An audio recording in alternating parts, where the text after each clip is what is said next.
I'm really not exaggerating when I say that I'm living like a retired person. Um, I am working, but the amount of work I do is not that much, definitely less than 40 hours a week. Also, my work is just not stressful at all. Like this new business that I have that I'm starting right now, it's not stressful at all.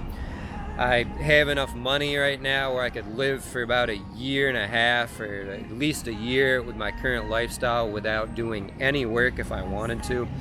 I can take a week off of work, a day off of work if I want, or I guess technically I could take a year, like a year and a half off of work if I wanted to, but then I would just run out of money and not be able to make more money.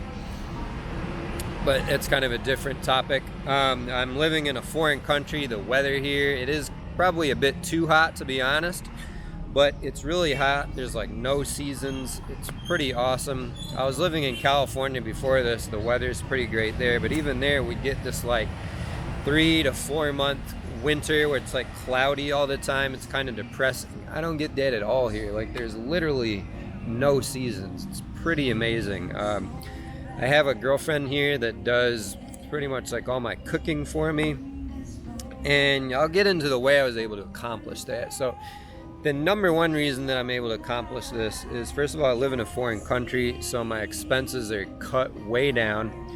I'm just very frugal. Like I'm not spending a lot of money traveling or in a luxurious apartment. I'm not going out to eat that much. We'll maybe go out to restaurants like once a week, we'll buy a couple drinks like a couple times a week, but that's pretty much it. I have a 1 bedroom apartment that's kind of old, but it's more than enough space than we need. It has 2 balconies actually, which is pretty cool. And by the way, I'm not living like a lot of people think that. Technically I'm in the Caribbean, but I kind of consider it part of Latin America because it's a Spanish-speaking country. But and this is actually one of the more expensive parts of Latin America as well. I'll get into my expenses and everything. But it is not dangerous at all. Like there are dangerous parts of the city I'm in, but this part of the city I'm in right now, like I'm outside on a public street and I can walk around this area without having to worry with like recording videos with the selfie cam. Most of the people are very dark skinned here. Like there's a lot of black people, so I stand out a lot, especially with a selfie cam, and I don't have to be nervous at all doing this. It's actually way safer here than where I was living before. You can see I just put out a video called I lived in one of the most dangerous cities in the US for 15 years or something like that. It was way worse, the place I was living in the US than here. Much, much, much worse.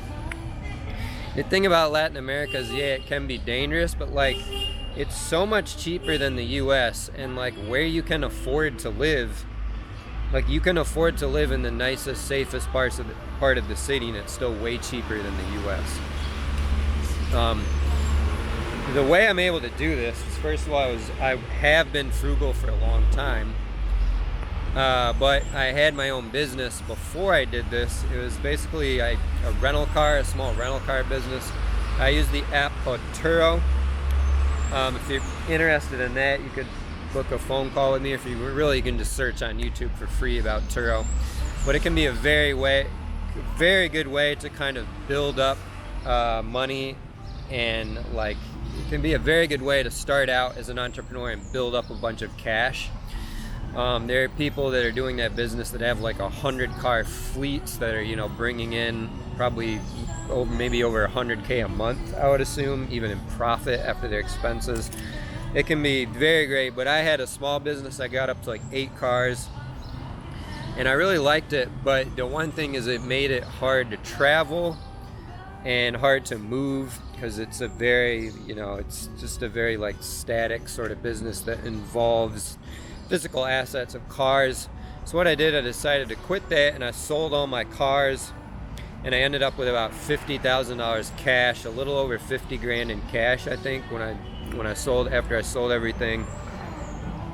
And the way I was able to develop that cash as well was, first of all, I bought a lot of cars in cash. I would bought my cars. I bought them off of Craigslist from private parties, so I was very smart when I did that. And I worked most of the business myself. I wasn't really hiring people. I was doing everything myself. was putting in the work. I was being very frugal, and then pretty much all the extra money that I had, I was just putting it back into the business. I did take out some cash loans, was paying off my cash loans with that, and I was just using my cash and just buying up more and more cars and just investing in the business.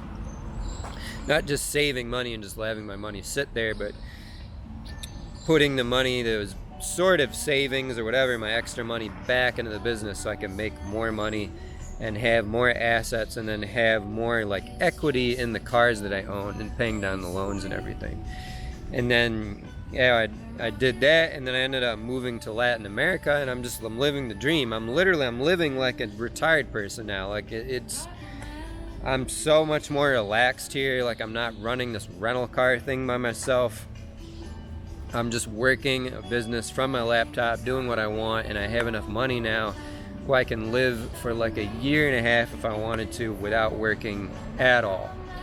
And I can travel more too. I think I'm actually going to travel to Colombia and to Medellin in a couple months. And it's like, it'll cost me nothing to travel there. Actually, it's cheaper living in Medellin than living here, so it'll actually save me money. All I have to do is just buy the plane ticket, a one-way plane ticket to go over there, which is around like $200 or possibly less. And I have enough travel rewards built up on my credit card right now where it actually won't even cost me anything to buy the plane ticket. So I can travel over there for free. And actually the apartments are cheaper there.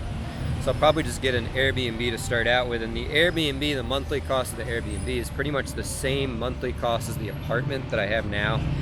It'll actually be cheaper because if I had to pay like a non-refundable, basically a 1 month cost of rent to move into this place that was like the realtor fee. So actually if I average that out over the months, it actually costs a bit more. But my apartment's only about $500 a month, and it includes the water and the Wi-Fi. And it includes the gas. I just have to pay for the electricity. And even I run my AC every night, and the electricity is still, it's like $30 a month. It's like nothing. And actually another way you can check out, I made a video like how I got free rent in one of the most expensive rental markets in the US.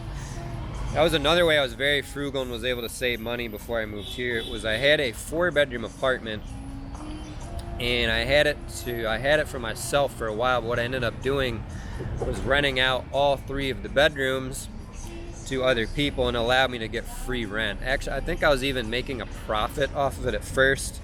And then by the time I moved out, I didn't really raise the rent at all when I could have, probably should have, but by the time I moved out, I was paying maybe like $200 or $300 a month or something. But this is in an area where it'll cost you like $1,000 a month just to rent a shared, like a private bedroom, like in a shared apartment. And I was getting, paying like $200 or $300 a month. So I was able to lower my expenses down like that. And all this stuff, like I just made a video like why I'm so frugal. Being very, very frugal, cutting your expenses down, saving most of your money up and investing most of that money, like having your own business, buying assets, moving to a foreign country. Like you do all that and then you move to a foreign country. And there are a lot of people too that have this lifestyle of mine that just, maybe they work some sort of tech job or have some sort of remote type of job. Like my brother, well, he's not living in a foreign country, but he has like a tech type of job where, he spends like 4 or 5 hours a day working on his computer. He could move to a foreign country. I have another friend who has a similar job to my brother, and he was living in Mexico for a long time. He moved back to the US right now. He's traveling in Mexico again. He's traveling around to these different like beach destinations, and he's able to do that too, and basically live like a retired person. I'm doing it even more because I have my own business. I'm not working for anyone, so it's like better for me. And then I was living very, very frugally, and I'm probably still living a bit more frugally. Like you can do what I do. I mean, I'm living in this big city here, Santo Domingo. I'm paying about $500 of rent for my apartment, but that's actually expensive for the apartments here, kind of. And mine is pre-furnished, by the way. You can get an apartment, like a 2-bedroom apartment, for like $300 if you're in one of the smaller cities. Like I found a YouTube video, and they were in a smaller city in the Dominican Republic, and they were paying like $300 a month.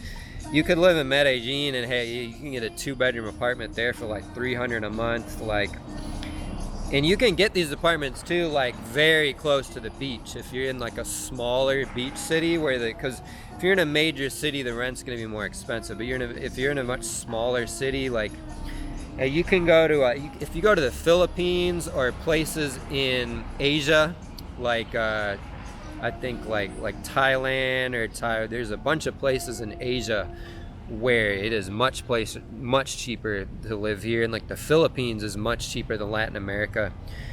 The Philippines can be extremely cheap, and you can get apartments that are like right on the beach, like total paradise, for like you could get like a $200 a month apartment. If you're very frugal and get a little studio, you can live in places where you're paying $100 a month.